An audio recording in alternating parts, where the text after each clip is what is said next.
কলকাতা পৌর সংস্থার অধিবেশনের আগে আরজিকর মেডিকেল কলেজের ঘটনা ঘিরে উত্তাল হয়ে উঠলেন বাম কংগ্রেস কাউন্সিলররা। উই ওয়ান্ট জাস্টিস স্লোগানে মুখরিত হয়ে ওঠে পৌর সংস্থা। মেয়র ফিরহাদ হাকিমের ঘরের সামনে দাঁড়িয়ে বাম ও কংগ্রেস কাউন্সিলররা আরজিকরের ঘটনার তীব্র প্রতিবাদ জানান।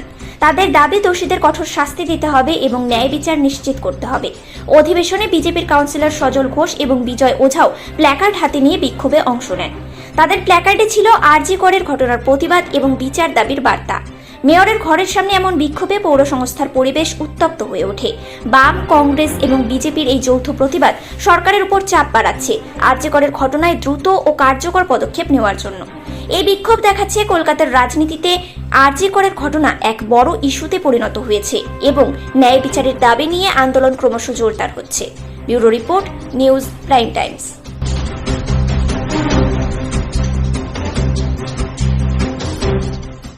প্রত্যেকটা কলকাতাবাসী হিসাবে হবে, সেখানে কলকাতার যারা জনপ্রতিনিধি আছে তারাও কিন্তু এর বাইরে নয়। সুতরাং আওয়াজ কিন্তু সবার তোলা উচিত। আজ আমরা কংগ্রেস, বাম এবং কংগ্রেস একসঙ্গে হেঁটেছি নিশ্চয়ই, কিন্তু সবার আসা উচিত, তাদের বিবেকের দংশনে আসা উচিত। যদি বিবেক থাকে, যদি মানবিকতা থাকে, তাহলে আমরা মনে করি যে আমরা বাম, আমরা কংগ্রেস, আমরা একসঙ্গে আজকে যেরকম হাঁটছি, আমাদের সঙ্গে তাদেরও গলা মেলানো উচিত। প্রত্যেকের কলকাতাবাসী হিসাবে কলকাতার জনপ্রতিনিধিদের এখানে থাকা উচিত। অন্যায় তার প্রতিবাদ করা উচিত। অধিবেশনের আগে প্রতিবাদ কেন? অধিবেশনের সময় আমরা সবাইকে পাবো, কারণ আমরা যারা প্রতিবাদ করছি, বিরোধীরা তারা করছি, কিন্তু আমরা জানতে চাইছি যে এই প্রতিবাদের সাথে আর কার স্বর আসছে, সেটাই অধিবেশনের দিন আমরা দেখতে এসেছি যে কার কতখানি স্বর আমাদের সাথে আসছে এই অন্যায়জনক ঘটনার জন্য। একটি মহিলা ডাক্তার, সে আমার ঘরের মেয়ে, আমার ঘরের বোন, আমার ঘরের বউ, কিছু সে প্রত্যেকের ঘরে আছে। সেই অনুভবটা কোথায় গিয়ে পৌঁছচ্ছে তাই দেখবার জন্য অধিবেশনের দিনই এই আমরা সব চিন্তা করছি। সবাইকে আহ্বান জানাবো না, বিবেকের ডাকে তারা আসবে, কার বিবেক কোথায় আছে সেটা দেখতে চাইছি।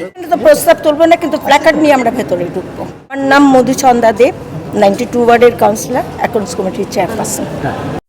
একটা মানবিকভাবে আমরা নেমেছি। আর এর আগেও 9 তারিখে কাণ্ড হলো। আজ অবধি মমতা ব্যানার্জি বা ওনার দলের এখানকার লোকাল যে কাউন্সিলর, আরজি করে যে এমএলএ, সে একটা মহিলা আর তৃণমূলের মহিলা, উনি এমএলএ, উনি আজ অবধি দিদিও যাননি, এমএলএও যায়নি, সাংসদ যে লোকাল সাংসদ এখানকার, সে আজ অবধি একদিনও ওরা আরজি করে যায়নি।